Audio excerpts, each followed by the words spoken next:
Welcome back. It's Anime Fritzy, and I have a long title for you. It is The Small Sage Will Try Her Best in the Different World, even starting from level 1. Something around that, but it's a long title. But I'm not here today to tell you how trashy this Isekai is. I'm here today to tell you how reasonable it actually is. Because for an Isekai, it's quite reasonable. Like, you got stuff from, well, except like characters' actions, and they aren't necessarily the most reasonable. Some of them are, some of them are slightly weird. But let's just say it stars a lolly girl named Yuri, whose avatar was really short and really cute. But ultimately, when she got iced to cage, she was stuck in her avatar's body, and, well, she looks like she's 9 or something. But she's a sage, and she knows healing and other sorts of magic.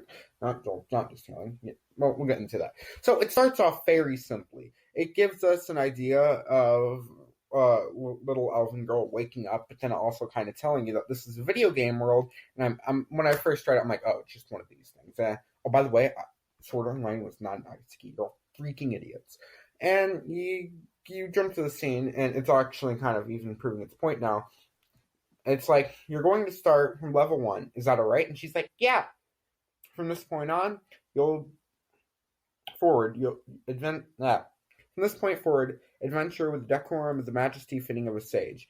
And she's just excited. And the weird voice is like, from now on, you are going to the real. I'm not going to even bother saying it. Asasia? I'm not even sure. And she's like, yes. And then she's like, wait, what? Real? And this is where we have her waking up and her realizing that she doesn't actually really remember what's going on. Because all of a sudden she's like, she's looking around, like, not remembering exactly where she was. And then she introduces us to her avatar, which I am telling you is, gosh dang, adorable. Look at those cat ears and the hoodie. I wonder actually if we're ever going to see the party members, which by chapter 16, we don't. It's fairly new. And this is where she tries to open up her map. And she's like, Ellie, map, Ellie, guild shop. Nothing happens, so she's like, I'm just going to have to walk. Well, then we meet the knights who are rushing in. Argro, I believe he's the brown-haired one, and Leon, the light-haired one, rushing in, and they stop. They're asking her, like, who are you? Where are you from? Like, are your parents somewhere around here? Did you get separated? And, like, because, they think she's a child. Like, it's a proper action for a bunch of knights. But they take care of her with concern. And then, but her response to it is like, she still thinks it's a game. It's like, is it a quest? Is it an event? What is it? Because she still thinks there's some weird bug not preventing her from getting out of the game. I'm getting SAO flashbacks. But honestly, I'm going to give my opinions of SAO to myself. But yeah, she finds this Leon fairly pretty. And she's like, I've never heard of such a perfect NPC. And Leon's still questioning, like, your name, are you lost? Like, still, what are you doing here? And then they end up taking her home, and this is where it gets slightly strange. Because, like, Leon, Argro, the brown-haired one, is just like, here, I'm bringing you home with me. And I don't know exactly the relationship, but there's also another girl named Amanda. I either missed it or didn't catch up on it, or necessarily see what it was. But she's just like,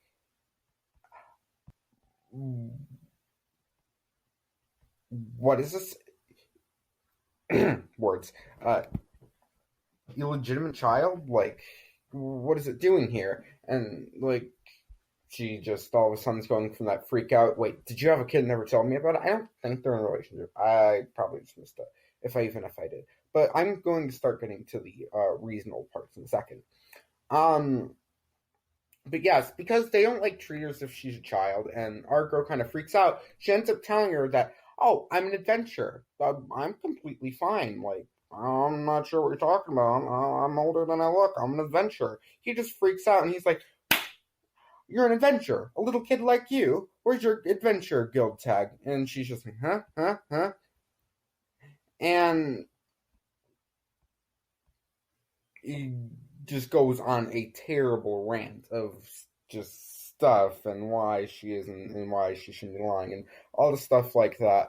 And she's just really confused. But now you get the premise of the story. Now she's going to be, I'd say, fighting against these four people, and she's going to be training, I guess, with them. Now here's the thing: what this first remind me of is she's starting at level 1, which you'll see in a second. So is she like starting at level 1? Is this going to be a power fantasy? But like what this kind of is a new game plus. You're starting the game over once again. But instead of keeping all your levels just so you can run through the game for have fun or keeping items, money, gold, she's only keeping her stats and her titles. And we'll get to that in a second. But now let's get to the reasonable part. First thing, after she wakes up, she starts crying because she's missing her mom. She's missing her family. She's missing, well, her homeland, her place she originally went from. And honestly, you don't see them do that much. They just have this passion of, I need to get home. I want to get home. I want to find a way home. And they're not really missing anything. But her going through this crying thing is actually quite reasonable. I was kind of surprised that they actually threw this at you. I really wasn't expecting it. But yes, then again, they also have, well, of course, I want to go back to my world. And it's a reasonable term event. She wants to stay here and have fun, but one other thing that I really found reasonable about this story was the leveling system. Well, not necessarily the system, but the stats. It shows her as low MP, low HP, and it just gives her baseline stats for magic, healing, and alchemy, and then gives her a few titles such as um, Magic Master, Healing Master, and one from another world. When Yuri eventually pops this up, and she's actually surprised to see that it's there in just general. And she's kind of able to tell that in a way she's still able to, look at her stats as if it was the video game from before, but in this case, but now she's not able to leave. But it's gonna further explain this. Now, with the weakest monster of all, the slime fight. Now, a slime fight, it might actually not seem that interesting, but she starts hitting it off. This feels like a really good new game plus. She resets her stats, she resets her health, she resets her mana points, all that stuff like that, but keeps her titles. And this is a really good way of proving it. Normally, even if you were a sage, a warlock, any of that magic type stats, you'd still get strength bonuses. So even hitting it with a stick, even if you were at level 100, it would do fairly significant damage, even though, like I said, you are a mage, or in this case, a sage. But her just like hitting it with a so cute. She just hits it with her cypress stick, and it just bounces off. And then she thinks to herself, "Wait, so do I really have to use magic? Should I use fire magic? But that might start a forest fire." I mean, she's actually thinking of her surroundings, not just go explosion like Megamine did. And also thinking of like just the magic in general, like what it would do. Wind magic would probably be weakened because of there's a forest. Water magic might actually help it. And she's like, yes, then I'll use that. And, well, here's the part where it gets to be a teeny bit of that power fantasy. Yeah, she ultimately just roasts that thing with a thunder arrow. I'm not even going to begin to explain how powerful that was. That was just like, boom, hole in the ground, it's done, boom, slime's dead. But here's another thing. She even expects, even though she's at level 1 and her magic stats are all baseline, the Healing Master and Magic Master, and possibly whatever the Stray from another world possibly can do, is giving her that times, in this case, 10. That's why I'm always referring to this as a new game plus. It doesn't feel necessarily like a power fantasy, but she's playing through it again. And then Amanda gets suspicious and she's like, Yuri, can you please tell me what the meaning of this is? And then Yuri's just, oh my god, she's so cute. She's just like, knocks her the fist to the head. Well, looks like I tried a bit too hard. Oh my god, she's just adorable. And it did really do a really good, intricate way of saying, look, this ain't a power fantasy. It's just a new game plus, and I got bonus skills. Xenoblade Chronicles.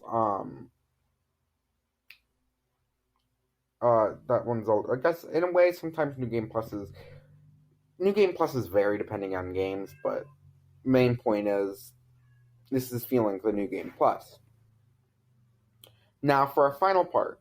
This final part is probably one of my favorites. So after the slime fight's over, a strange beast pops up out of the shadows, and it's a cat, like literally a black cat, and it's trying to fight off a goblin.